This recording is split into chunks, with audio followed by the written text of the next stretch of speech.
Boa tarde a todos. Espero que vocês todos estejam me ouvindo. Qualquer coisa, por favor, nos comuniquem pelo chat.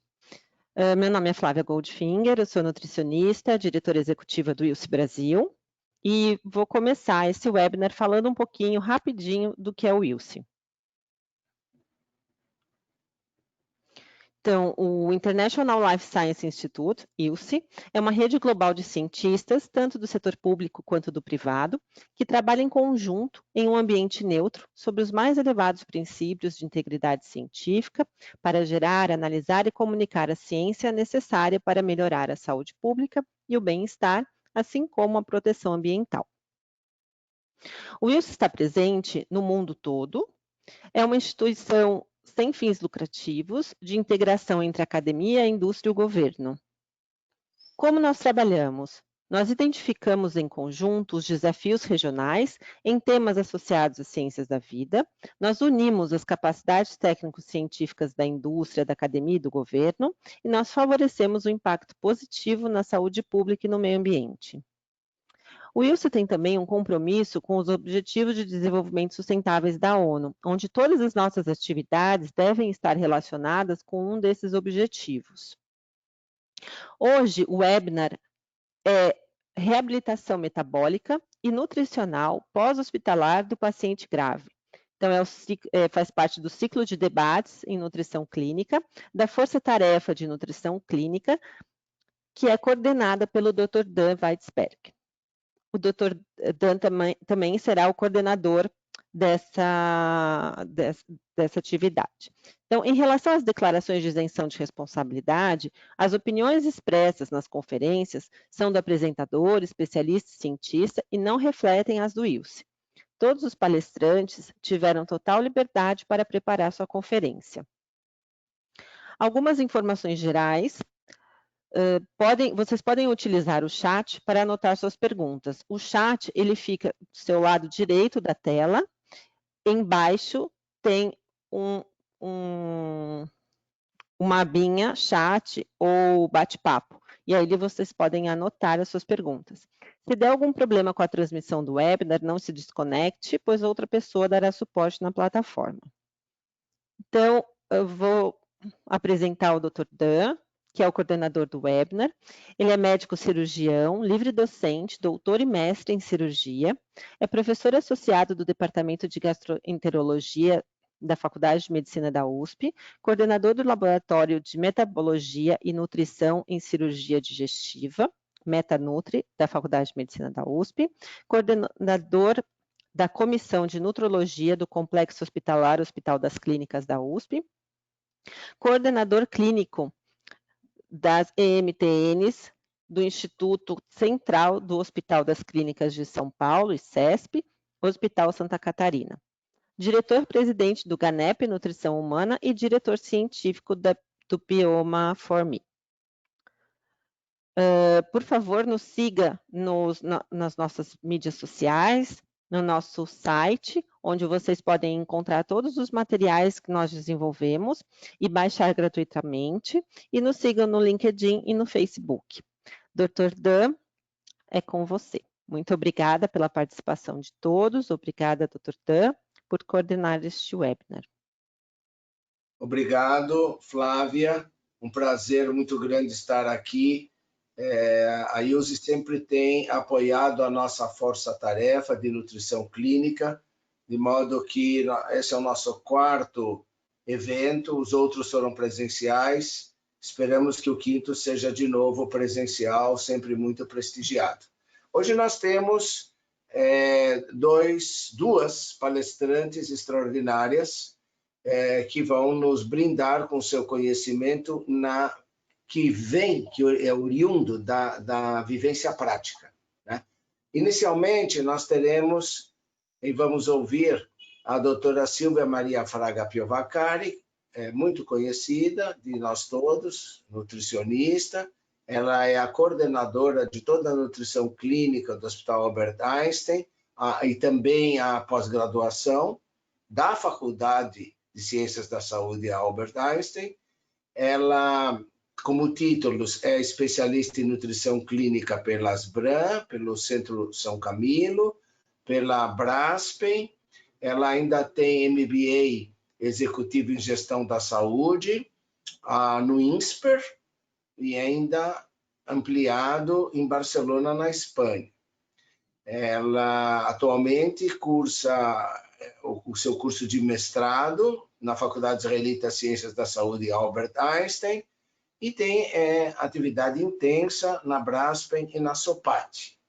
Ela vai ser a nossa primeira palestrante e, de comum acordo, nós vamos fazer um bate-bola de perguntas e respostas. E logo a seguir virá a doutora Maria de Lourdes Teixeira da Silva. Doutora Maria de Lourdes é uma médica, gastroenterologista, gerontologista. Ela é uma especialista em nutrição parenteral e enteral pela Braskem. Ela é mestre em gastroenterologia pelo IBEPG e, mais do que tudo, é a nossa chefe de clínica do GANEP, onde ela exerce o comando clínico de todo o GANEP assistencial, do GANEP Educação e do GANEP Lar, além de ser a coordenadora da MTN nos Hospitais de Beneficência Portuguesa e BP Mirante. Então, vocês percebem que nós estaremos muito bem acompanhados hoje por estas duas sumidades clínicas. Então, nós vamos começar de imediato com a doutora Silvia Piovacari e o tema que a doutora Silvia vai dissertar para nós, por meio de perguntas e respostas, diz respeito a aspectos relacionados ao paciente com Covid hospitalizado e todas as questões que podem surgir na prática clínica. Por exemplo, uma delas, a primeira que acontece, que eu perguntaria à doutora Silvia, é como lidar com a ansiedade do desmame por parte da equipe médica e da família. Quais seriam os desafios que a gente encontra, que o profissional nutricionista encontra pela frente? E, por outro lado, existe também interação entre a Nutri e a fisioterapia. E nós sabemos que essas interações, às vezes, a fisio quer interromper a dieta, a Nutri não quer. Então, como é que é, na opinião, na experiência da doutora, essa questão? Por favor, Silvia. Olá, doutor Dan, muito obrigada pelo convite, é uma honra enorme estar aqui com vocês, obrigada pela apresentação e realmente é muito importante a gente discutir e compartilhar aí um pouquinho essa temática, porque existe muito essa ansiedade do paciente saindo da UTI, da família, né, de desmamar logo a nutrição enteral e aí realizar essa progressão da dieta oral, e a gente precisa ter alguns cuidados. A minha tela está compartilhada, gente? Só... Não sei se vocês estão conseguindo doutora ver. Silvia. Tá? Então tá bom. Põe no modo de apresentação. Não, põe no modo de apresentação, Silvia. Isso. Ótimo. Então, a primeira coisa que eu gostaria de compartilhar com vocês é a questão da fraqueza adquirida após UTI. Então, o paciente crítico, acamado, internado, ele vai ter uma perda aí em torno de 850 gramas nos primeiros 5 dias. E isso pode ser progressivo durante todo o período de hospitalização. Então, quando essa perda ela chega em torno de 10%, o paciente já começa a apresentar uma redução da função imune, 20% uma piora no processo de cicatrização de feridas, 30% o risco aumentado de infecções e 40% um aumento do risco de mortalidade. Então, é muito importante a gente cuidar, e minimizar ao máximo essa perda da massa muscular. Uma estratégia que tem sido aí amplamente estudada e utilizada, é claro que ainda não com uma de maneira para todos os pacientes, mas em pacientes selecionados, é a aplicabilidade do ultrassom de quadríceps, Então, treinando aí os profissionais, a gente consegue realizar a medida do quadríceps e aí acompanhando o paciente com ele mesmo de maneira seriada, a gente consegue ir avaliando se a nossa terapia nutricional, junto com a fisioterapia, está realizando aí um controle dessa perda da massa muscular. A gente tem casos aí de um paciente 10, 15 dias internado com perda de 10, 15% de massa muscular. E se a gente faz um acompanhamento bem de perto, por exemplo, pela medida do tração de quadríceps, a gente consegue intervir de maneira rápida e minimizar essas perdas. Quando o paciente sai da UTI, é muito importante que a gente também avalie, né, essa questão da fragilidade e aí os aspectos relacionados à perda de massa muscular. Essa ferramenta que foi desenvolvida pelo um grupo europeu e foi adaptada pelo grupo de Pelotas, da Maria Cristina Gonzalez e Thiago Gonzalez, incluindo a circunferência da panturrilha para avaliar a perda de massa muscular, é uma ferramenta muito simples, que pode ser incluída dentro de um processo de visita nutricional, do nutricionista. São 5 perguntas que a gente inclui ali na nossa visita e a gente consegue identificar se o paciente já tem aí um risco para sarcopenia. E somando com a questão da circunferência da panturrilha, a gente consegue avaliar também aí uma possível perda de massa muscular. Uma outra ferramenta para compor aí, né, junto com a perda da massa muscular, mas também a força muscular, que vai poder dizer para a gente se esse paciente está desenvolvendo uma provável sarcopenia, é a dinamometria. Através dessa ferramenta, que é o dinamômetro, a gente mede a força da massa muscular, da pressão palmar em quilos, comparando aí com a literatura, com diversas referências que a gente tem. Eu gosto bastante dessa referência, porque ela classifica por idade, por percentil, e sempre mais próximo do percentil 50 é ideal, mas acima de 25 a gente já pode considerar aí uma normalidade, o 10 já começa a ter aí uma possível perda da força, né? Então já é passível de atenção.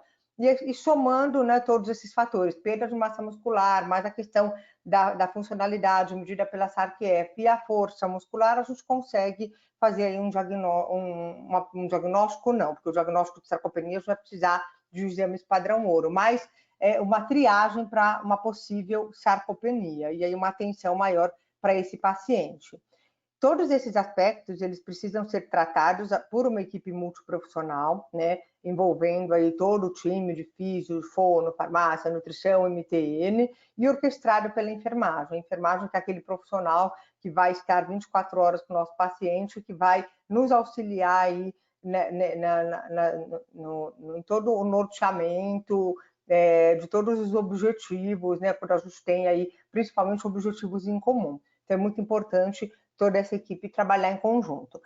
Quando a gente fala, né, do paciente pós-UTI, que ficou entubado, ficou crítico, ele vai acabar desenvolvendo um grau de disfagia, né? E aí a gente vai ter que trabalhar muito próximo da equipe de fonoaudiologia, lembrando que a fono vai realizar toda a parte de avaliação da deglutição e é quem vai nos prescrever a melhor consistência para que daí o nutricionista, a partir dessa prescrição, né, juntamente com o médico, óbvio, trabalhe os aspectos dietéticos para melhor apresentação dessa alimentação para o paciente realizar e ter uma boa aceitação alimentar, né?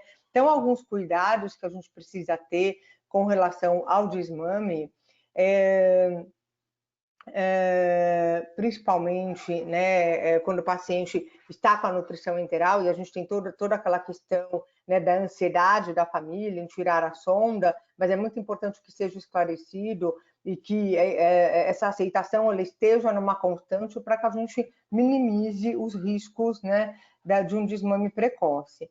E ele deve ser realizado em conjunto com a MTN e a gente tem que acompanhar a aceitação alimentar por pelo menos 3 dias para garantir que o paciente esteja aceitando aí em torno de 50% a 75% de uma aceitação alimentar. A gente introduz uma suplementação oral, por exemplo, e a gente realiza um desmame de maneira mais segura.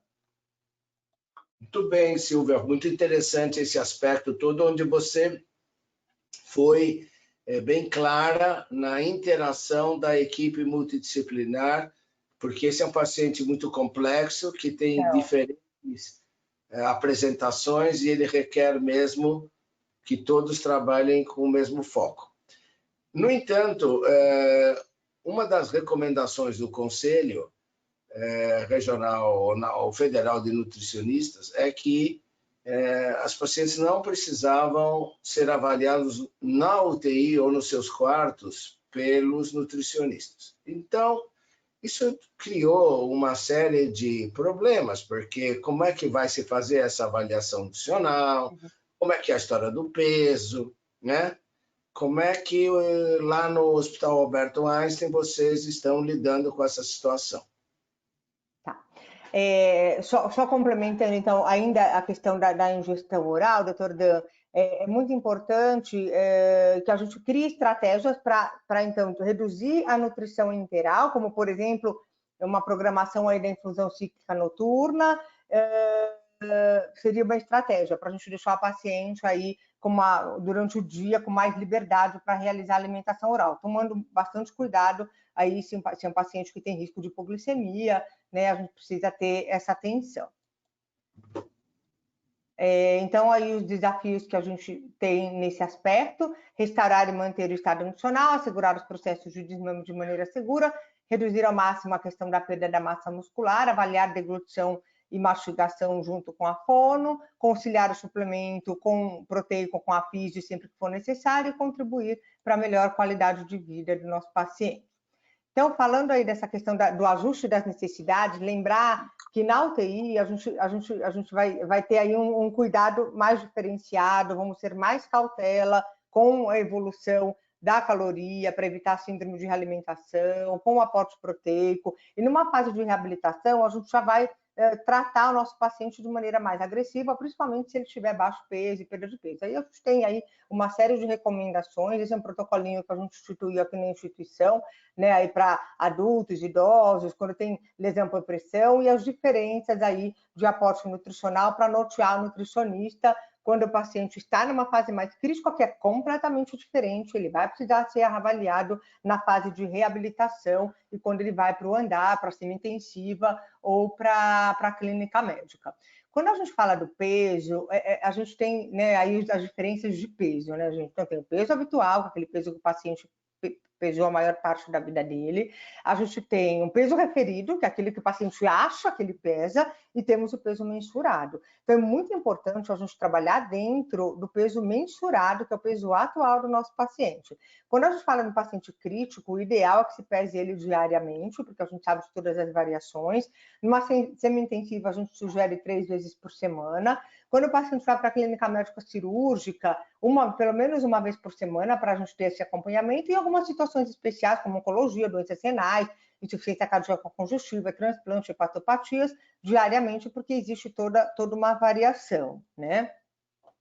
Então, dentro desse planejamento de conduta, é muito importante que a gente reconheça o estado nutricionário do paciente dentro da variação aí do período que ele se encontra, planejemos todas as necessidades nutricionais, que sejam consideradas todas as sintomatologias que ele apresente, e aí a gente vai instituir todas as adaptações dietéticas, considerando essa sintomatologia para favorecer uma aceitação alimentar adequada. Muitas vezes nessa progressão, então a gente vai ter que lançar mão aí de sopa, de uma comidinha, né, mais pastosa, mais leve, para favorecer a aceitação alimentar. Considerar a suplementação oral sempre que for necessário, procedendo ao aconselhamento dietético. É muito importante que a gente explique para o nosso paciente por que ele está com essa dieta, por que ele está com aquela dieta, por que ele necessita de suplemento, para que exista uma adesão ao tratamento e rever todas as condutas aí sempre que necessário. A gente, então, acompanha a aceitação alimentar aí com ferramentas simples, né, que o próprio paciente, o cuidador, podem registrar aí de aceitação alimentar de acordo com o percentual de aceitação, numa avaliação bem rápida ali, né, visual do prato, lembrando que é uma avaliação completamente quantitativa e não qualitativa, mas ela auxilia o nutricionista numa tomada de decisão. Aqui, por exemplo, quando a gente tem aí uma avaliação de um paciente aceitando em torno de 25% da aceitação alimentar, né, de uma dieta que está sendo ofertada para ele, e aí a gente vai ter em torno de 30% de atendimento das necessidades nutricionais, é impossível a gente desmamar da nutrição integral. Quando ele já passa uma aceitação aí de 60%, 75%, a gente consegue proceder o desmame da nutrição enteral e a introdução com a introdução da suplementação oral, envolvendo aí, né, só para ilustrar para vocês, o copeiro, né, que é um profissional que está ali na linha de frente, conhece muitas vezes o paciente muito melhor que nós, então na hora que ele recolhe a bandeja, ele pode realizar essa avaliação da aceitação alimentar e registrar para o nutricionista, ou no quadro no quarto, ou no mapa da própria Copa, quanto o paciente está aceitando, para que a gente tenha aí as ferramentas e com mais segurança a gente realize aí todo o processo de desmame. Pensar, né, nas estratégias para melhorar a aceitação alimentar, seja o comfort food, que são alimentos que vão remeter a boas recordações, aquela comidinha mais caseira, ou pratos, né, aí mais gastronômicos para melhorar a aceitação alimentar. Mas sempre procurando acolher o nosso paciente, com humanização, né, e pensando em todos os aspectos nutricionais, contribuindo para a melhor satisfação e experiência do nosso paciente. Bem, Silvia, é muito importante todo esse cuidado que você mostrou, da participação, da humanização, dos protocolos que eu vejo que já existem, né? Tudo isso é disponível, isso tem nos manuais da Braskem, e nosso público que nos assiste pode facilmente obter esse material. Eu gostaria de avançar um pouco, perguntando quais são os cuidados que vocês estão usando, porque esses pacientes eles ficam muito tempo na UTI, muitos deles não é fácil nutrir, né? Mesmo com nutrição enteral, nós temos dificuldade com esse problema da pronação e podem até já vir com outras morbidades e, portanto, desnutridos e, portanto, desenvolver úlceras ou lesões de pressão. Eu gostaria de saber qual é a orientação para esses pacientes com lesão de pressão no seu serviço. A gente tem, né, acho que o principal de tudo, doutor Dan, é que todos os hospitais tenham um manual de dietas, né? Porque quando a gente tem um manual de dietas, a gente sabe o que a gente está ofertando para o paciente, né? E são pacientes que vão requerer necessidades nutricionais específicas. Então, quando a gente tem aí o manual de dietas, a gente sabe o que a gente está ofertando para o nosso paciente. Pensar que a suplementação ela é uma combinação equilibrada de macro e micronutrientes, só serão prescritos por médicos e por nutricionistas.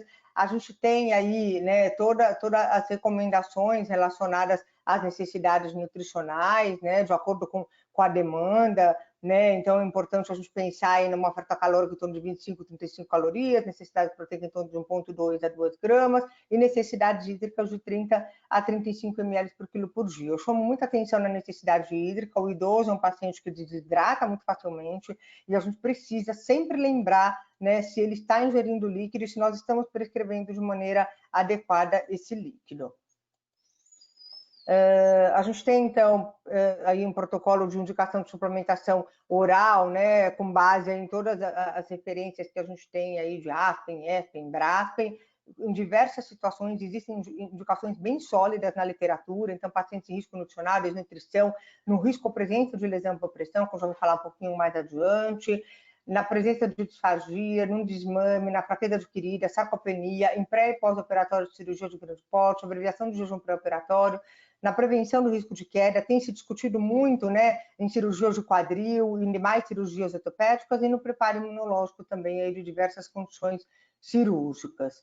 E a gente tem, né, um estudo que eu gosto bastante de mostrar, né, que apesar da gente ofertar uma alimentação, né, equilibrada no ambiente hospitalar, com as calorias e proteínas que o paciente necessita, 70% dos pacientes apresentaram uma aceitação alimentar insuficiente nesse estudo, né, que foi demonstrado, né, em 1.707 pacientes. Então, a gente chama atenção, uma coisa que a gente acaba não avaliando isso dentro das nossas instituições, mas a gente sabe que o paciente, quando ele muda de ambiente hospitalar, né, muda a alimentação, a própria ansiedade, né, do tratamento, faz com que ele minimize muito, né, a aceitação alimentar, né, e a própria condição mesmo da doença. Então, a gente precisa ter uma atenção especial em toda essa questão da alimentação oral. A gente tem diversas diretrizes que indicam, então, a suplementação em situações específicas, quando o paciente não tem boa aceitação alimentar, né? Idosos hospitalizados, por exemplo, com desnutrição ou risco de desnutrição, tem a indicação para melhorar, né, massa muscular, funcionalidade, e aí a gente tem todos os cuidados aí do quanto que a gente deve prescrever e ofertar. Eles recomendam que a gente deve ofertar no mínimo 400 calorias por dia, incluindo 30 gramas ou mais de proteína, e prescrever por pelo menos um mês, aí reavaliar após um mês a necessidade. Né? Para o câncer também existem inúmeras indicações, então, da suplementação oral, e para os idosos, como eu já mencionei. Quando a gente fala da lesão por pressão, a gente precisa pensar que o processo de ferida, quando já instalada a partir do estágio 2, 3 e 4, vai requerer suplementos, vai requerer nutrientes específicos para formação do processo de cicatrização. Né? E aí alguns nutrientes são bastante importantes, como arginina, vitamina A, C, E, complexo B, K e os minerais ferro, zinco e selênio, que vão estar envolvidos, né, no processo como uma ação antioxidante, porque a ferida é um processo inflamatório que vai gerar radicais livres, então a gente precisa ter também aí uma ação em cima desse radical livre, e o processo de cicatrização mesmo, mantendo a integridade epitelial, a superfície da mucosa, estimulando a síntese do colágeno, além de um papel aí na função imune e nos fatores de coagulação. A gente pensando, né, aqui numa condição de saúde, né, a gente pensa no RDA, né? Quando a gente fala, né, de um processo de suplementação e quando a gente precisa suplementar para uma condição específica, como a lesão por pressão, por exemplo, a gente está falando de no mínimo 2 vezes o RDA. 2 vezes o RDA até o L, que é a quantidade aí permitida para o nutricionista prescrever, né? Quantidades acima da UL, só o médico que pode prescrever. Então, vamos pensar, né, no nosso paciente com uma lesão por pressão instalada, estágio 2 ou 3, que já é um estágio mais avançado, ele não vai conseguir cicatrizar se a gente atender às necessidades dele com o RDA, né? Então, a gente vai precisar multiplicar por 2, né? Pensando em 2 vezes o RDA como suplementação. E aí, eu vou mostrar para vocês a dieta geral aqui do meu hospital, que a gente calculou, né? O quanto que ela oferta aí de algumas vitaminas e minerais que são aí necessários para esse processo de cicatrização. Quando a gente fala em 2 vezes o RDA, que está circulado em vermelho, mostrando para vocês que a gente não consegue atingir essa necessidade. A RDA a gente consegue, ok, mas 2 vezes o RDA a gente não consegue. Então, a gente vai precisar realmente suplementar alguns nutrientes específicos nesse processo. E quando eu falo de uma dieta pastosa, por exemplo, que daí não vai ter as verduras cruas, frutas cruas, porque aí vai estar tudo triturado, batido, cozido, aí piora um pouco mais ainda a situação, né, da oferta de vitaminas e minerais. Né? Então, a gente precisa aí pensar na suplementação. As diretrizes elas já são bem claras com relação à indicação de suplementação para a cicatrização, principalmente no processo já do estágio 2 de lesão por pressão, com nutrientes específicos, né? Então, tanto na Braskem, quanto na diretriz de geriatria do ESPEN, quanto na própria diretriz que saiu no final do ano passado, de lesão por pressão, né? Então, a partir do estágio 2, fica, então, recomendado o suplemento com alto teor proteico, arginina, zinco, antioxidantes, para melhorar todo esse processo, doutor Dan. Então, o que a gente percebe de tudo isso é que nós temos que continuar a usar protocolos, usar os guias, mas quando a gente fala no manual dietético de cada hospital, tem que tomar um pouco de cuidado, porque o manual, a meu ver, ele tem que ser garantido com testes práticos em laboratório e não apenas com avaliação mediante tabelas, porque às vezes eu já me deparei com erros de 30% entre o que a gente pensava que administrava e aquilo que o laboratório de análises químicas de alimentos mostrou. Outro aspecto que deve ser muito decidido é quais seriam, na epidemia ou na pandemia do Covid, o que é boa prática. na atenção do paciente por ponto de vista de nutricionistas. Eu fiquei muito feliz, né? Logo que... Muito feliz não, né? Pelo amor de Deus, gente. Mas, assim, a preocupação com a equipe foi muito grande, né? No atendimento a esses pacientes. Então, rapidamente, lá no dia 18 de março, o CFN soltou uma publicação, né? Permitindo que o nutricionista realizasse os atendimentos à distância. Então, aqui no hospital, inicialmente, a gente implementou, então, a visita por telefone ou virtualmente para evitar mais profissionais em contato com os pacientes para minimizar a disseminação do vírus. Hoje em dia, a gente já está num outro patamar, então a gente realiza a visita presencial, né, com toda a questão da paramentação, porque são pacientes que acabam ficando longos tempos, longos períodos, né, de internados e precisam de uma avaliação mais aprofundada no nutricionista. Mas existe, então, aí essa recomendação, né, do CFN, né, permitindo, e que foi revogada até 28 de fevereiro de 2021, permitindo que o nutricionista realize, então, o atendimento à distância.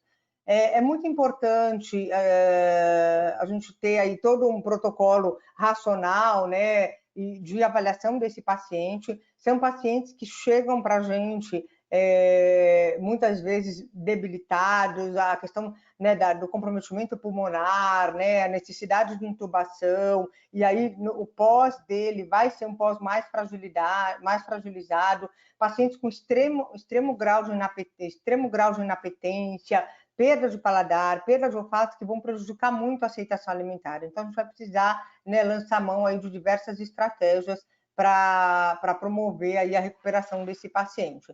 Trabalhamos, então, com diversas boas práticas para a equipe no cuidado a esse paciente. Então, tanto cuidado, né, com o atendimento do nutricionista, com o atendimento do copeiro, do paciente pediátrico, com o uso de mamadeira, daí todo um arsenal de cuidados para evitar a disseminação. Quando a gente fala da nutrição enteral, a gente sabe que a calorimetria pacientes em terapia nutricional enteral, né, em UTI, mais graves, a calorimetria indireta ela é um padrão ouro para avaliação das necessidades calóricas, mas muitas vezes a gente não consegue, então a gente inicia em torno de 15 e 20 calorias, progredindo com 25 até 25 calorias por quilo por dia, lembrando que muitos pacientes eles precisam da posição prona e a gente vai precisar ter aí um cuidado, né, nessa evolução, né?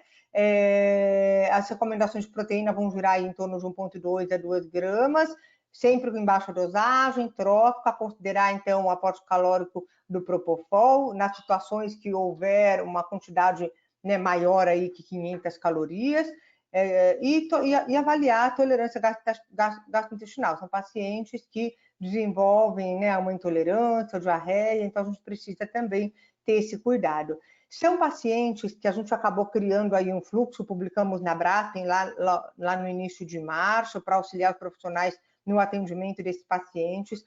Todos que internam, eles têm, de alguma maneira, apresentam algum risco nutricional e precisam ser avaliados e precisam de um cuidado especializado, né? Porque seja aqueles mais críticos, mas seja também aqueles que ficam na enfermaria, pela diminuição da inapetência, pela fragilidade e pela baixa aceitação alimentar, né? Então, a gente vai precisar ter um olhar, né, com humanização e com acolhimento. São pacientes que ficam sozinhos, muitas vezes, porque não é permitido que tenha acompanhante, né? Então, vão desenvolver uma fraqueza, o medo e a insegurança, porque essa doença, né, a gente não sabe o que espera, né?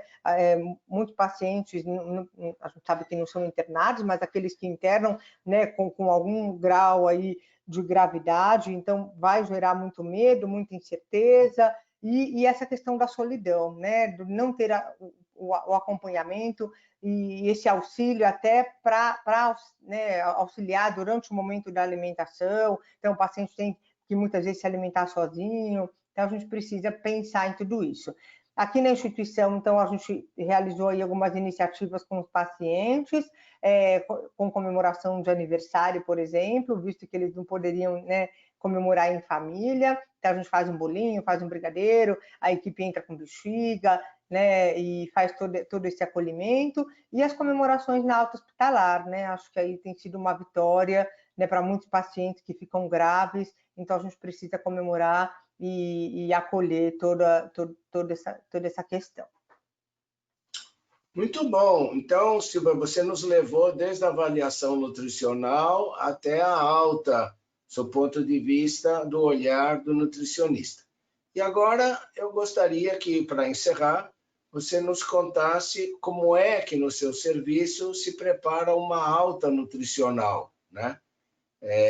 Porque esses pacientes, a gente sabe, a doutora Lourdes vai expandir esses assuntos, eles podem sair com várias sequelas e que duram meses para se recuperar.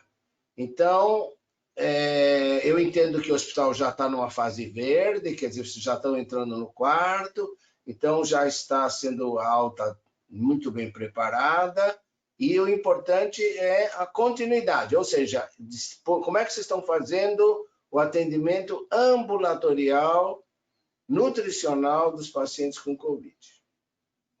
Então, doutor Dan, acho que é muito importante a gente não deixar a alta para o momento da alta, né? Aí são muitas as orientações que o paciente vai receber. A gente tem que preparar esse paciente para a alta hospitalar e identificar possíveis barreiras no aprendizado. Às vezes a gente vai orientar com folheto, o paciente não sabe ler, por exemplo, né?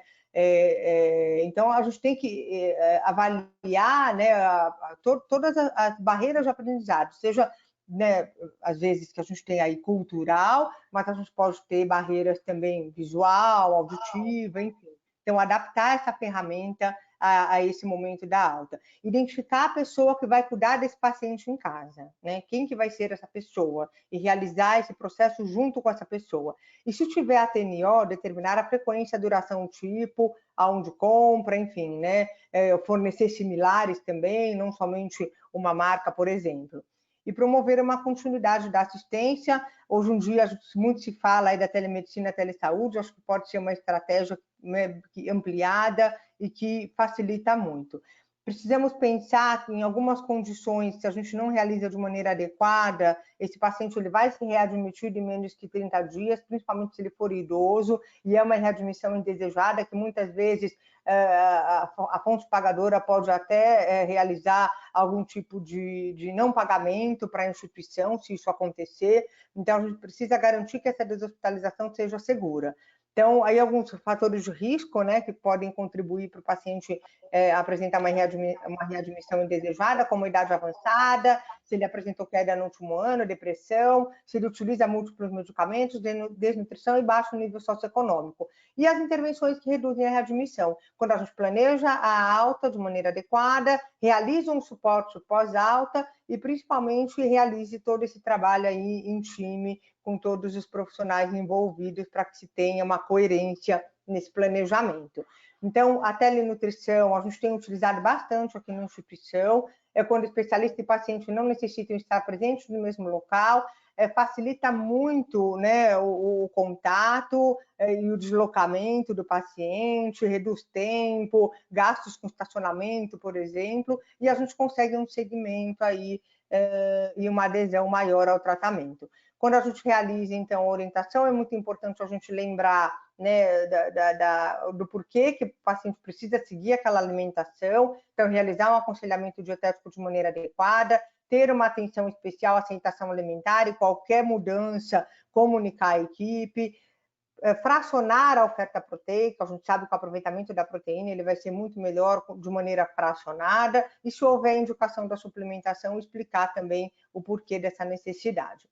Então, como mensagens finais, eu deixo aí para vocês um cuidado, então, com relação ao desmame desse paciente quando ele está na fase mais crítica e passa, né, para uma fase de reabilitação, e sempre que necessário avaliar a necessidade da indicação da suplementação oral, atentar à perda de massa magra, porque ela vai gerar inúmeros impactos, inclusive na qualidade de vida após alta, elaborar objetivos terapêuticos junto com a equipe multiprofissional, dizer não à desnutrição, dizer não à lesão por pressão, né, campanha Braskem, monitorar a evolução e ajustar o plano dietético sempre que necessário, aí, de acordo com a evolução do paciente, engajar os pacientes e familiares no tratamento, empoderá-los, explicando, né, por meio do aconselhamento dietético, a importância desse cuidado, e integrar, comunicar com o time. Quando a gente integra e comunica com o nosso time, né, e tudo ocorre de maneira mais fácil aí para que a gente tenha o nosso plano traçado e executado de maneira efetiva. Muito obrigada, doutor Dan, obrigada. Eu te agradeço, Silvia. Foi brilhante e nós pudemos ver aqui, acompanhar consigo todo o percurso que um doente faz. O importante é que você nos dividiu conosco como é que lá no Hospital Israelita Albert Einstein se toma essas atitudes. E a seguir, nós já vamos diretamente ouvir a palavra da doutora Maria de Lourdes Teixeira da Silva, que vai nos brindar inicialmente com uma apresentação para colocar o estado da arte da questão, que é a situação da atenção e dos problemas e sequelas que acompanham os pacientes que sobrevivem ao Covid, que, graças a Deus, é um número grande. Mas nós sabemos que, dependendo da gravidade do Covid, esses pacientes podem ter diferentes sequelas. Então, se a doutora Lourdes estiver conosco, poderíamos começar a sua apresentação. Olá, vocês estão me ouvindo?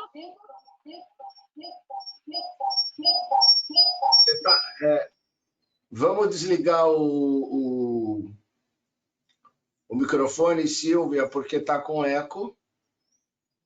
Agora sim, experimenta, Lourdes. Alô?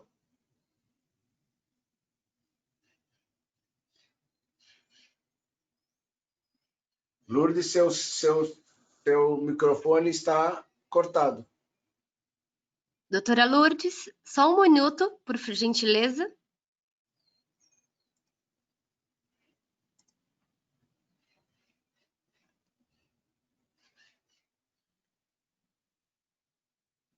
Doutora Lourdes, pode tentar habilitar o microfone de novo, por favor.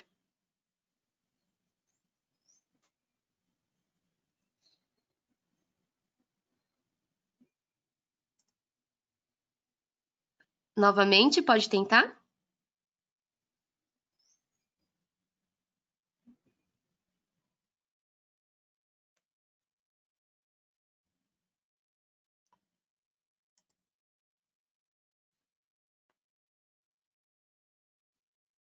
Pode tentar novamente.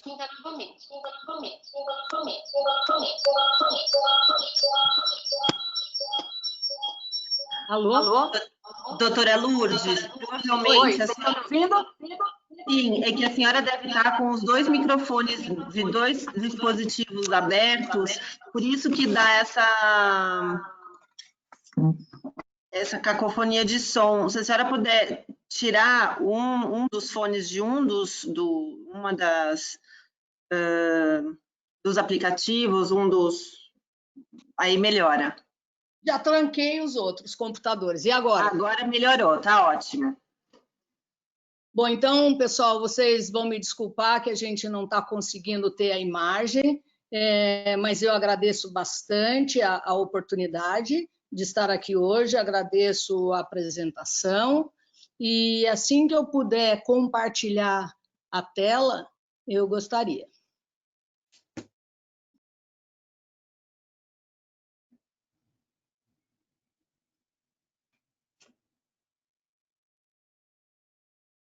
Doutora... Perfeito, vemos a tela da senhora.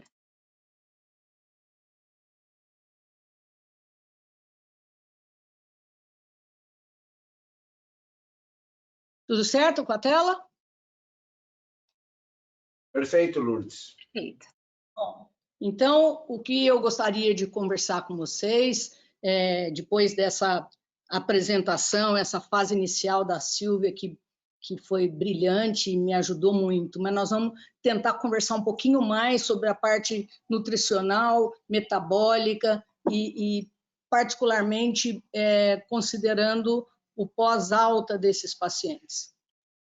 Nós observamos mudanças muito significativas na terapia intensiva nos últimos anos, nos últimos 15, 20 anos, relacionadas a progressos de equipamentos respiratórios, circulatórios, protocolos clínicos, e isso houve um ganho muito significativo com relação à menor mortalidade por sepse. Então, isso é bastante animador.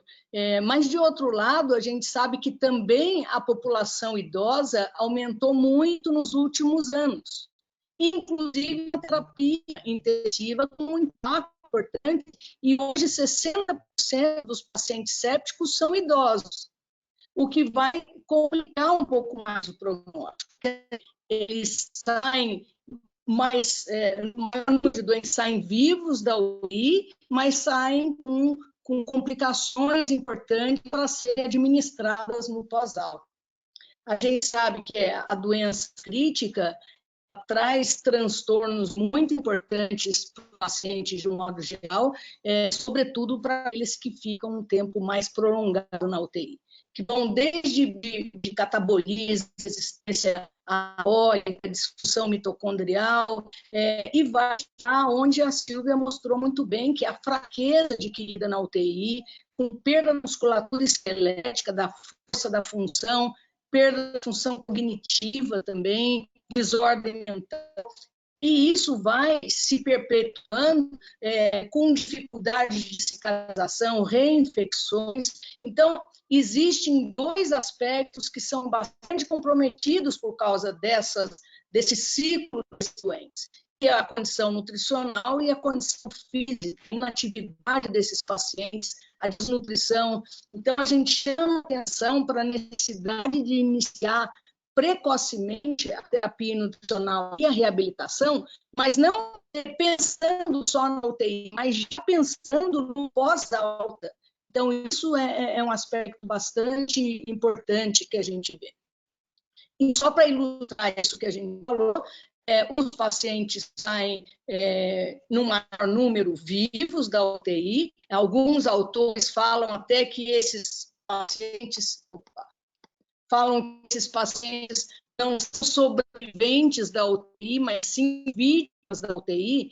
Isso a gente pode ver nesses dois estudos, ACCESS e PROGRESS, porque dois estudos, quase 2 doentes cada, mostram que em 6 meses, mais de 30% dos doentes morrem.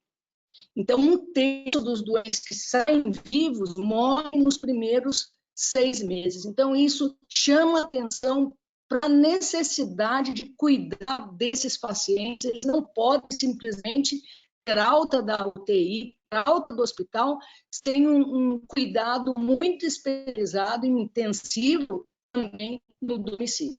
A qualidade de vida desses pacientes vai estar muito comprometida do ponto de vista de mobilidade, de desempenho de tarefas simples, de autocuidado. Então, isso precisa chamar bastante atenção, e é uma consequência importante do período que ele ficou na UTI e saiu. Então, já há 10 anos que a gente vem percebendo isso, que 50% dos pacientes vão morrer no primeiro ano, depois que eles saem da UTI, mais da metade também não volta a trabalhar. Só que essas complicações pós-UTI parece que não estão muito vinculadas com as pessoas que tratam o doente na UTI, porque mesmo por não acompanhar o doente depois dessa fase. Mas é muito importante esse prejuízo funcional cognitivo desses pacientes, nutrição e a sarcopenia. Bom, eu disse que já há 10 anos que a gente conhece isso, mas na síndrome COVID de agora, estamos vendo isso também, e a gente sabe que esses pacientes, talvez até por ficar tempo na UTI, até ter um doente crítico habitual, isso vai provavelmente trazer um impacto importante por mais de um ano na qualidade de vida. Então, a gente vê um prejuízo mental alto, um prejuízo cognitivo alto também, e um prejuízo físico em mais de 80%. Então, o que eu quis mostrar nessa primeira etapa da apresentação? O quanto a UTI deixa sequela nos pacientes, e isso vai ser maior nos mais idosos, nos mais frágeis, nos mais desnutridos, nos que já entraram mais debilitados para a doença crítica. Pessoal, vocês estão me ouvindo bem? Alô? Está cortando um pouco, mas está bem, Lourdes, dá para entender. Então, em frente. Uma das dificuldades, falando em doente pós-Covid, foi que esses pacientes saíam da UTI, saíam para casa e depois não queriam receber nem a equipe de home care, quando eles tinham acesso a isso, porque não queriam ter contato. E os outros doentes que estavam em casa e que não queriam ter nenhum tipo de contato social com ninguém, realmente teve uma dificuldade para atendimento presencial, tanto por parte da equipe, quanto por parte das famílias. Então, pelo menos no nosso meio, no nosso home care, cresceu muito essa possibilidade de atendimento ser feito por teleatendimento. Aqui nós estamos vendo uma nutricionista fazendo toda a orientação não presencial, mas com um paciente bastante participativo, que foi uma maneira que encontrada recentemente para minimizar essas consequências do distanciamento social. Até fisioterapia é possível a gente fazer com teleatendimento, então a gente está vendo aqui a nossa fisioterapia fazendo uma orientação para um doente à distância também, então tudo isso é possível a gente fazer para tentar o quanto antes a reabilitação desses pacientes. Um aspecto bastante importante que nós vemos hoje é que as pessoas se baseiam muito nos guidelines. E os guidelines, eles são muito focados na fase aguda do paciente crítico. Então, quando o paciente atinge 100% da meta nutricional, seja do ponto de vista calórico, seja do ponto de vista proteico, parece que todo mundo fica aliviado e dá uma missão cumprida nas pessoas. Só que elas saem da UTI, vão para a enfermaria com aquela mesma meta de 100% da fase aguda da UTI, quando ela deveria já ter aumentado a meta, e quando ela vai para casa, para convalescência, com grande perda muscular, com grande mudança do ponto de vista nutricional, a necessidade calórica e proteica aumenta mais ainda. Só que poucos levam essas fases diferentes em consideração. Então, a gente quer chamar a atenção que o paciente não tem só a fase aguda e pós-aguda para cumprir, ele tem 4 fases importantes. Então, nós não podemos nos fixar nas metas nutricionais da fase aguda e pós-aguda, uma vez que nós temos ainda que estabelecer as necessidades aumentadas na fase pós-aguda e na fase pós-auto-hospitalar. E parece que isso não é muito levado em consideração, ao contrário, o paciente tira uma sonda enteral muitas vezes precocemente, o doente ainda comendo muito pouco, e esse pouco talvez fique mais próximo dessa fase aguda, mas ele não vai atingir o que ele precisa para uma convalescência mais curta e mais completa. Então, a gente gostaria de chamar a atenção para isso e recomendar que esses pacientes vão sair com risco de baixa ingestão calórica e principalmente proteica, com risco de não conseguir essa recuperação se não for feito nenhum tipo de tratamento especializado para isso. Só para lembrar, estudos mostram que no pós-UTI, a ingestão oral espontânea dos pacientes é em torno de 700 calorias. ou pelo menos menos da metade das suas necessidades nutricionais. Então, não é possível realmente que ele faça uma reabilitação comendo tão pouco assim. Então, aqui esse autor também considera fazer testes de avaliação muscular para acompanhamento, para ver se houve ou se está havendo um ganho da força muscular. Existem testes, a Silvia mostrou testes tão simples que podem ser feitos à beira-leito, como a dinamometria, por exemplo, que vai mostrando esse ganho do paciente. É extremamente importante monitorar a ingestão oral, uma vez que espontaneamente ele vai comer pouco, principalmente se for idoso. Sem contar que muitos desses doentes saem do hospital ainda sem reabilitar a capacidade de ingestão oral.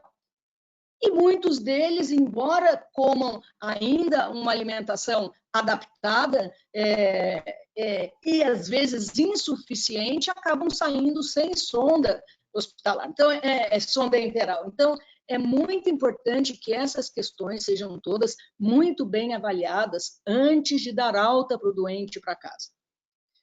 Checar se existe mesmo condição, se não é melhor fazer uma ostomia de nutrição para esse paciente antes da alta, para que facilite o cuidado dele no domicílio.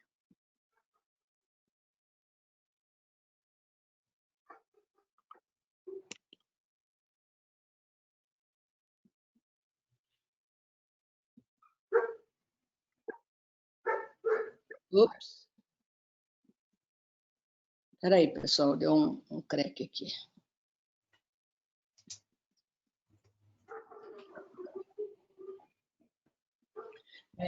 Enquanto eu tento voltar lá, eu queria só lembrar que muitos desses pacientes acabam tendo alta hospitalar com disfagia, sem levar em consideração a alta taxa de mortalidade desses pacientes com disfagia. Então, de um modo geral, após extubação, em torno de 12% dos pacientes vão ter disfagia. Desses 12% que têm disfagia após a extubação, 60% deles, quando vão para casa, ainda estão disfágicos. Então, chamar a atenção da importância também da reabilitação do ponto de vista da capacidade de deglutição, também a importância de ter uma fonoterapia no domicílio, porque a gente sabe que o disfágico morre mais após 28 dias de extubação e morre mais ainda após 90 dias de extubação, quando comparado com os doentes não disfágicos. Então, a disfagia é um ponto bastante importante para ser considerado. E, mais uma vez, para dar conta de todas essas alterações metabólicas, musculares desse paciente, disfágicas, a suplementação nutricional é extremamente importante. Ela já tem inúmeras medalhas, pelo menos 4 que eu elenquei aqui, mostrando que o suplemento oral reduz complicações, reinternações, reduz mortalidade, reduz permanência, reduz custo, e nós temos que avaliar caso a caso que tipo de suplementação que ele precisa, se é uma suplementação mais voltada para caloria e proteína, também a gente precisa de ganho muscular, e aí nós vamos pensar em aspectos particulares. Aqui a gente mostra um autor mostrando qual é a cartilha que ele usa para a reabilitação dos doentes.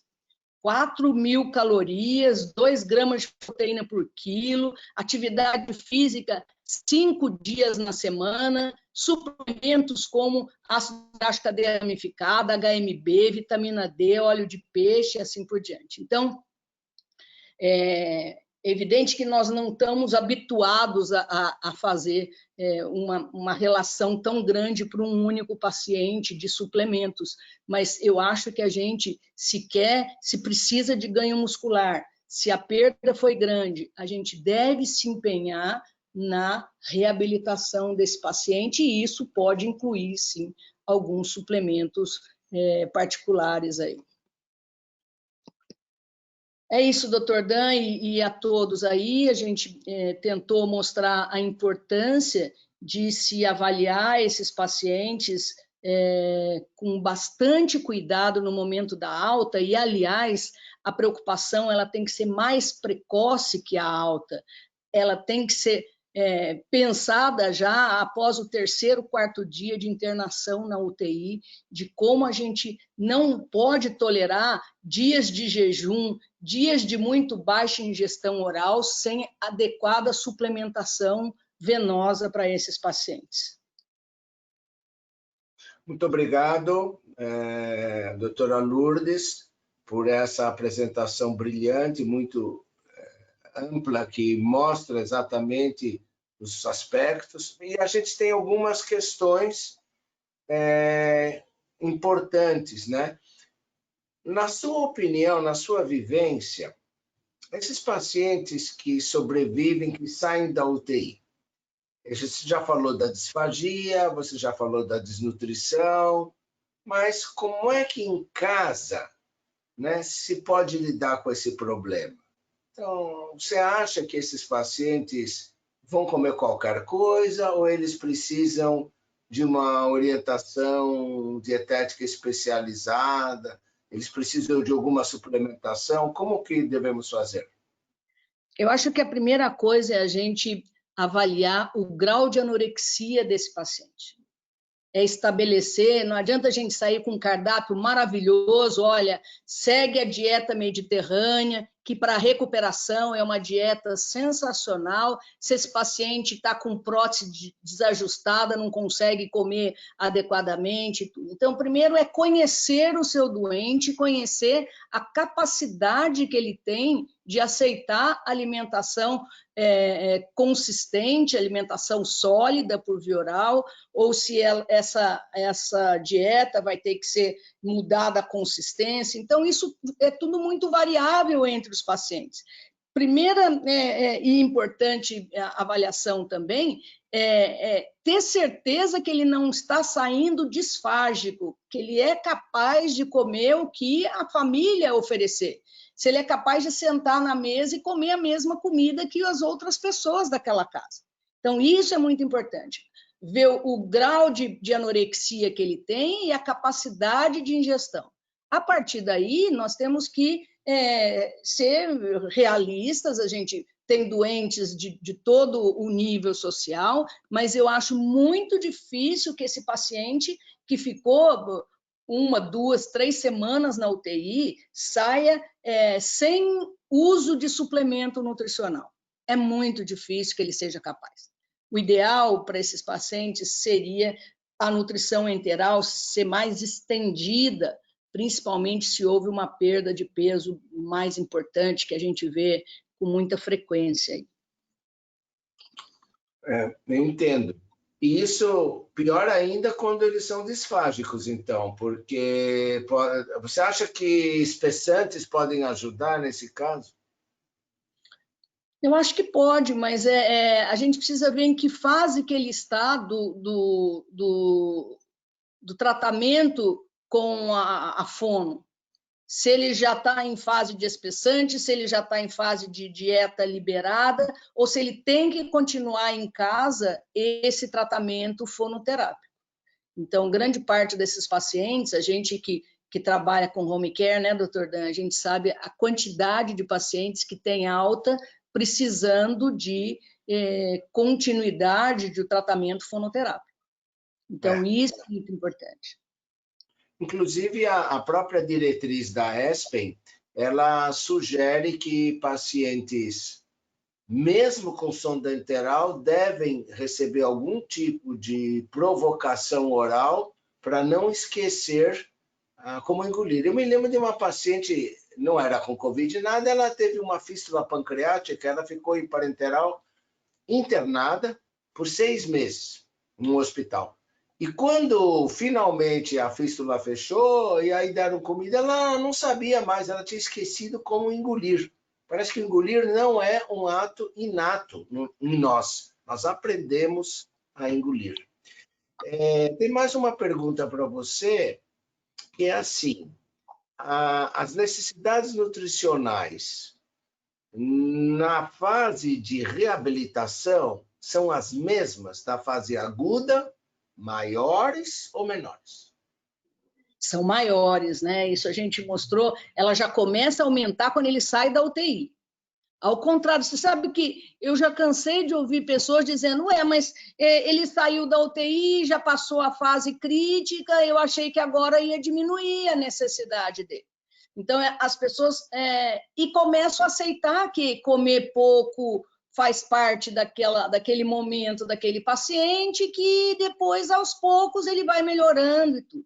Então, isso é bem desvalorizado, essa necessidade aumentada, de que vai até 35 calorias por quilo, a necessidade proteica pode passar de 2 gramas por quilo por dia. Então, isso é muito importante, talvez a coisa mais importante que eu gostaria que ficassem hoje aqui, e eu estou vendo que a Silvia está concordando comigo, é não desprezar a necessidade nutricional aumentada depois que ele venceu aquela fase crítica, porque daquela fase crítica vão vir grandes perdas. Perda muscular importante, perda funcional, perda do equilíbrio. Lourdes, a gente no GANEP, e o GANEP LAR, como você falou, e particularmente você, como uma condutora médica, tratou de uma personalidade muito famosa, bem idosa, que ficou muito tempo na UTI, e ela foi acompanhada em casa pelo nosso grupo sob sua condição. Baseado nesse caso em particular, o que nós aprendemos? Olha, nós aprendemos que o doente muito idoso pode se recuperar. Esse é o primeiro aprendizado. Que o doente muito idoso, ele tem que lutar por ele até o fim, porque essa doente muito idosa saiu andando de hospital depois de 2 meses de UTI. Então, e a parte nutricional, durante todo o tempo de UTI, ela conseguiu ser totalmente completa. Então, a gente não deixava a peteca cair nem um dia, se precisasse associar parenteral, 2, 3 dias a gente associava, mas ela conseguiu receber a nutrição plena durante todo o seu tratamento. Talvez eu tivesse tido um pouco de sorte de não ter grandes problemas com o trato gastrointestinal e ter dado tudo certo, mas é isso, não desistir por nenhum dia nessa evolução, porque isso vai fazer falta depois. A perda é irrevogável e constante, né? A perda da massa magra, isso ficou muito claro. Mas fica muito clara que a perda é maior naqueles que não conseguem ficar dentro da meta nutricional. Quando você consegue atingir a meta nutricional sempre, eles saem muito mais preservados, muito mais preservados. E agora, associar a fisioterapia, né, doutora Maria de Lourdes? Sim, a gente tem feito pool de proteína pós-físio para tentar melhorar também aí a síntese muscular. Acho que é uma estratégia bem bacana, né? Sem dúvida. É isso que eu ia perguntar agora. Realmente fico o mais possível que seja ativa, né? Nós temos algumas perguntas da audiência que eu queria dividir com vocês. A primeira pergunta é a seguinte, eu acho que a Silvia pode nos responder e a doutora Lourdes completar, se for o caso. Qual é a terapia nutricional utilizada no paciente em prona? E quais os cuidados e riscos? Então, aqui no nutricional, normalmente a nutrição integral, né? A gente vai manter a nutrição integral. A gente tem pausado 2 horas antes, né? Quando for pronar o paciente, quando for voltar para a posição supino, 1 hora a gente pausa. E aí, assim, normalmente, se for pós-pilórica, a gente mantém a nutrição no volume que o paciente estava recebendo. e se for gástrica, aí a gente dá uma reduzida. A gente tem feito dessa maneira, e não evolui, se for gástrica, não evolui durante a posição prona. Mas você sabe que tem muitas UTIs em que os intensivistas não aceitam dar dieta interal com o paciente na posição prona. A gente vê que a ESP manda deixar com cabeceira a 30 graus e continuar dando dieta, mas muitos não deixam. Ok, se acredita que o risco é muito alto, o que não pode é deixar sem dieta. Se não vai dar naquele período todo da prona, então entra com a nutrição parenteral. Parenteral, isso aí. Deixa o doente em jejum. Né? Se a gravidade pulmonar é tal que ele vai ficar um tempo prolongado em prona e eles não vão aceitar da dieta interal, realmente não pode ficar sem dieta nenhuma. É o nosso maior desafio, né? A gente calcular, a gente faz, né, meta, mas aí atingir tanto na interal, né, quanto na oral, principalmente, é muito difícil. A gente tem observado aqui no hospital, né, em alguns casos, a gente nem manda a porção inteira do prato, a gente manda meia porção, porque o paciente vê aquele monte de comida, ele já nem consegue pensar em comer. Então, daí a importância de realmente a gente fracionar. E quando for interal, garantir, né, que seja infundido aquilo que está sendo prescrito. Então, é o nosso maior desafio, né? Mas, Silvia, lá no Einstein, você chegou a vivenciar uma broncoaspiração em paciente prona, alguma coisa que impedisse a dieta enteral? Ou você... Então, a pergunta é, a doutora Lourdes disse que alguns intensivistas não aceitam. E você está nos dizendo que vocês fazem e que não teve riscos. Então, está havendo o quê? Um super zelo por parte de algumas equipes de UTI? Eu acredito que o receio é muito grande, né? Mas acho que quando a gente acompanha de perto, acompanha a evolução, a gente consegue, né? Acho que eu não vi nenhum caso de broncoaspiração, não vi. Lourdes, lá na BP, no Mirante, como é que foi isso? Olha, nós vimos um super zelo parecido com esse quando a gente oferecia carboidrato no pré-operatório, né? Alguns anestesistas custaram muito para aderir, achando que ia broncoaspirar e que não aceitava. Abreviação, né, doutora Maria? Aqui até hoje a gente tem restrição. Então, a gente não tem sempre um que vai bater o pé, que vai dizer que ele é o responsável, que não quer saber do doente dele correr nesse risco e tal. Então, existem essas dificuldades individuais, principalmente porque na pandemia do Covid, a orientação era não passar sonda pós-pilórica, para não envolver a endoscopia, que era um risco absurdo fazer endoscopia nesses pacientes. Então, grande parte desses pacientes estavam com a sonda posicionada gástrica. Os americanos têm um pouco menos de medo e levantam a cabeceira a 30 graus e continuam dando, não progridem durante essa fase, mas não interrompem muitas vezes. Então, isso, na verdade, isso eu acho que é uma conduta de cada UTI. Hoje a gente vê aqui, assim, em São Paulo, em vários lugares, é assim. Temos mais uma pergunta da audiência que diz assim: num paciente com Covid instável, entendo que é hemodinamicamente instável por 7 dias, ele pode receber nutrição parenteral, doutora Lourdes? Olha, essa palavra instabilidade é uma palavra que pode ter vários ângulos para se interpretar. Pacientes com drogas vasopressoras podem receber a nutrição enteral ou nutrição parenteral. O que não pode receber é doente em choque, doente que precisa ser ressuscitado. Esse paciente é um momento que ele precisa ficar sem enteral e sem parenteral. Mas ele pode estar com droga vasoativa até alta, mas se ele tiver uma pressão adequada com aquela dose, eu não vejo nenhuma indicação para suspender a terapia nutricional. Silvia, está de acordo? Sim, super de acordo. Super de acordo. Olha, antes de encerrar, eu tenho uma pergunta que eu queria fazer para cada uma de vocês que nos brindaram com uma maravilhosa bate-bola, tanta coisa interessante. A pergunta é a seguinte: a pandemia do Covid modificou os cuidados em pacientes Covid e não Covid? Em última análise, a pergunta é assim: o que nós aprendemos para a Sílvia na UTI e para a doutora no pós-Covid, ou seja, pós-alta, mudou a nossa abordagem? Nós aprendemos, do ponto de vista nutricional, né? Nós aprendemos algo que a gente não sabia e que de agora em diante vai ficar conosco para o futuro? Esse é o desafio da pergunta.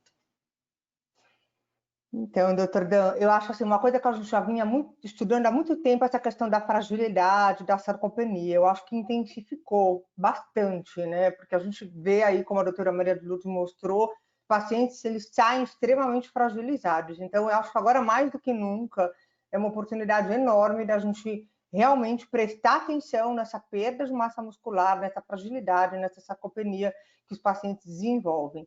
E eu acho que uma coisa que a gente aprendeu muito é a questão da humanização e do acolhimento. É uma coisa que também a gente vinha trabalhando muito, mas essa questão do isolamento pegou muito forte, né? Pegou muito forte em todos os sentidos. Para quem está em casa e não sabe o que está acontecendo aqui, e para quem está aqui sozinho ali na UTI, dias, depois no apartamento.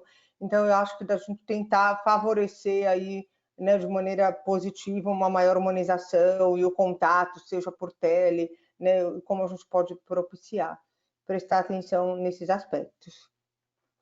Lourdes? Silvia, eu sempre digo para as pessoas mais próximas, continuem fugindo dessa doença, porque essa não é uma doença boa de se ter. A experiência de isolamento, a experiência de falta de contato dentro de hospital é muito penosa essa experiência. Muito triste. Depois, eu acho que do ponto de vista prático, a gente aprendeu algumas coisas sim, que para o doente que já foi para casa, nós que pensamos com cabeça de home care também, o contato telefônico ou a telemedicina, isso eu acho que é uma coisa que veio para ficar, principalmente que nós moramos numa cidade onde nós temos distância de 30, 40 quilômetros, com um trânsito absurdo nesses 30, 40 quilômetros. Então, acho que a gente pode ficar mais perto dos doentes, ter um contato muito próximo, sem estar presente fisicamente. Então, nós aprendemos a fazer avaliação nutricional, rastreamento nutricional sem estar presente, nós aprendemos que a gente precisa cuidar melhor.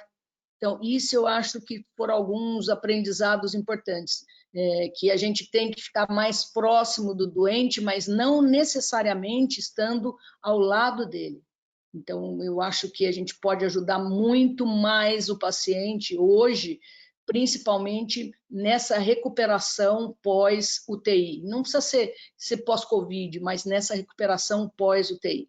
E realmente as pessoas saem muito diferentes depois de uma experiência dessa.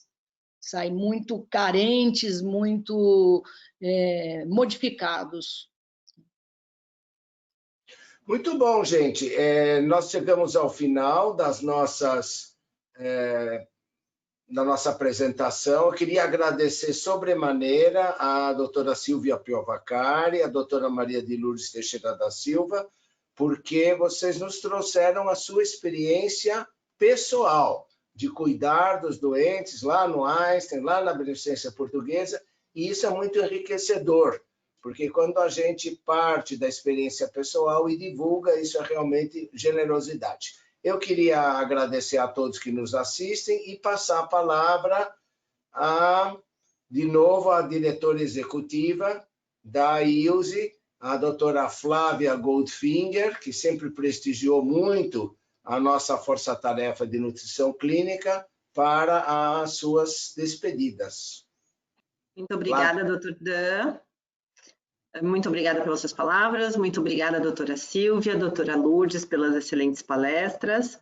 Acredito que foi um excelente webinar, vamos deixar gravado, né? Ele foi gravado, ele estará disponível no nosso canal do YouTube, para quem não pôde participar e até para quem participou e gostaria de rever. Então, agradeço a todos os ouvintes que ficaram conosco até agora, agradeço novamente aos palestrantes e ao Dr. Dan pela excelente coordenação. Boa tarde a todos, boa noite a todos e, se Deus quiser, nos vemos nos próximos eventos que nós estamos fazendo. Obrigada, Beijo gente. a todos. Tchau, Adorei. tchau. Tchau.